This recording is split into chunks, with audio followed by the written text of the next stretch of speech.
Dr. Desoto the dentist did very good work, so he had no end of patients. Those close to his own size, moles, chipmunks, etc., sat in the regular dentist chair. Larger animals sat on the floor, while Dr. Desoto stood on a ladder. For extra large animals, he had a special room. Dr. Desoto was hoisted up into the patient's mouth by his assistant, who also happened to be his wife. There's his wife hoisting him up. There's Dr. Desoto. Dr. Desoto was especially popular with the big animals. He was able to work inside their mouths wearing rubbers to keep his feet dry, and his fingers were so delicate and his drills so dainty they could hardly feel any pain. Being a mouse, he refused to treat animals dangerous to mice, and it said so on his sign. When the doorbell rang, he and his wife would look out the window. They wouldn't admit even the most timid-looking cat. Dr. Desoto, dentist, cats and other dangerous animals not accepted for treatment. One day, when they looked out, they saw a well-dressed fox with a flannel bandage around his jaw. "I cannot treat you, sir," Dr. Desoto shouted. "Sir, haven't you read my sign?"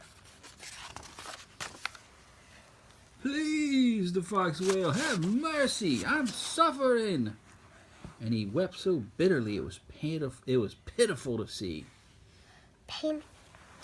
"Just a moment," said Dr. Desoto. "That poor fox," he whispered to his wife. "What shall we do?" "Let's risk it," said Mrs. Desoto.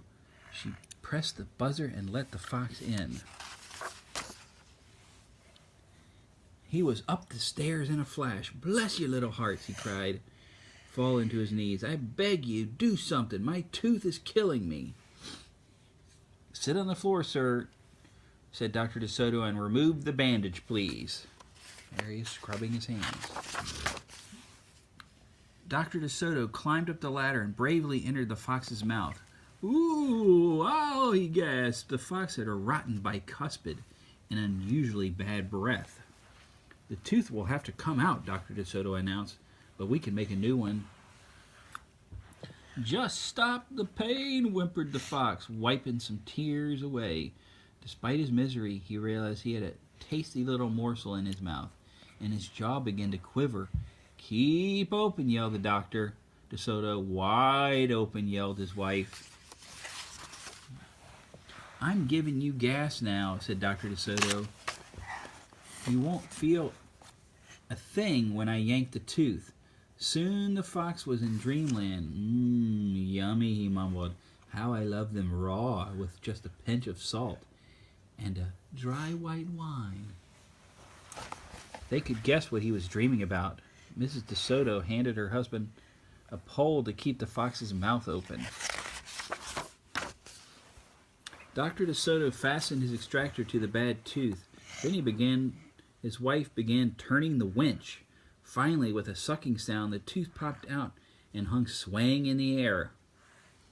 "I'm bleeding," the fox yelped when he came to. Dr. Desoto ran up the ladder and stuffed some gauze in the hole. "The worst is over," he said. "I'll have a new tooth ready tomorrow." No, your new tooth. "I'll have your new tooth ready tomorrow. Be here at 11 sharp.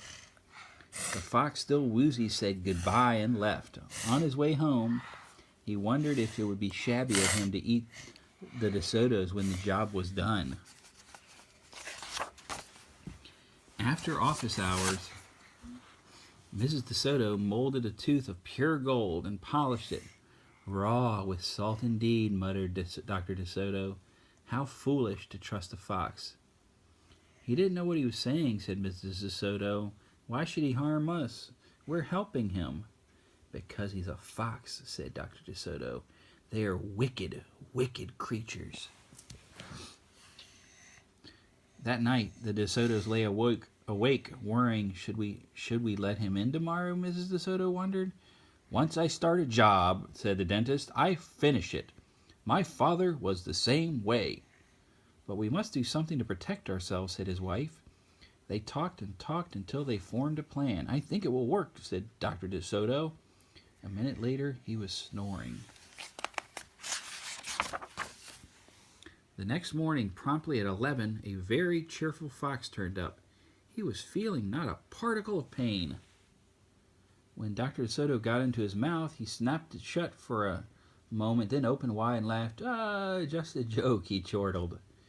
"Be serious," said the dentist sharply. "We have work to do." His wife was lugging the heavy tooth up the ladder. "Oh, I love it," exclaimed the fox. "It's just beautiful." Dr. Desoto set the gold tooth in its socket and hooked it up to the teeth on both sides. The fox caressed the new tooth with his tongue. "My, it feels good," he thought. "I really shouldn't eat them. On the other hand, how can I resist?" "We're not finished," said Dr. Desoto, holding up a large jug. "I have here a remarkable preparation developed only recently by my wife and me. With just one application, you can get rid of toothaches forever. How would you like to be the very first one to receive this unique treatment?" "I certainly would," the fox declared. "I'd be honored." He hated any kind of personal pain.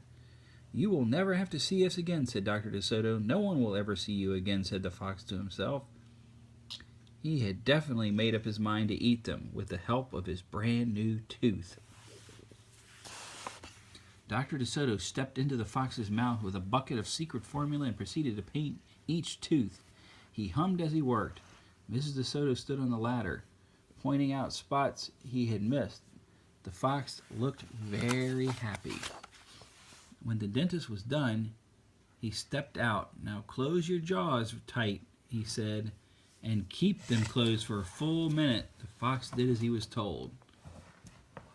Then he tried to open his mouth, but his teeth were stuck together. "Oh, excuse me, I should have mentioned," said Dr. Desoto. "You won't be able to open your mouth for a day or two. The secret formula must first permeate the dentine. But don't worry, no pain ever again." The fox was stunned. He stared at Dr. Desoto, then at his wife. They smiled and waited.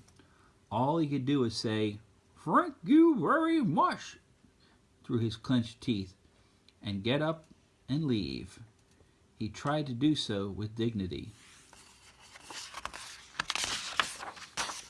Then he stumbled down the stairs in a daze.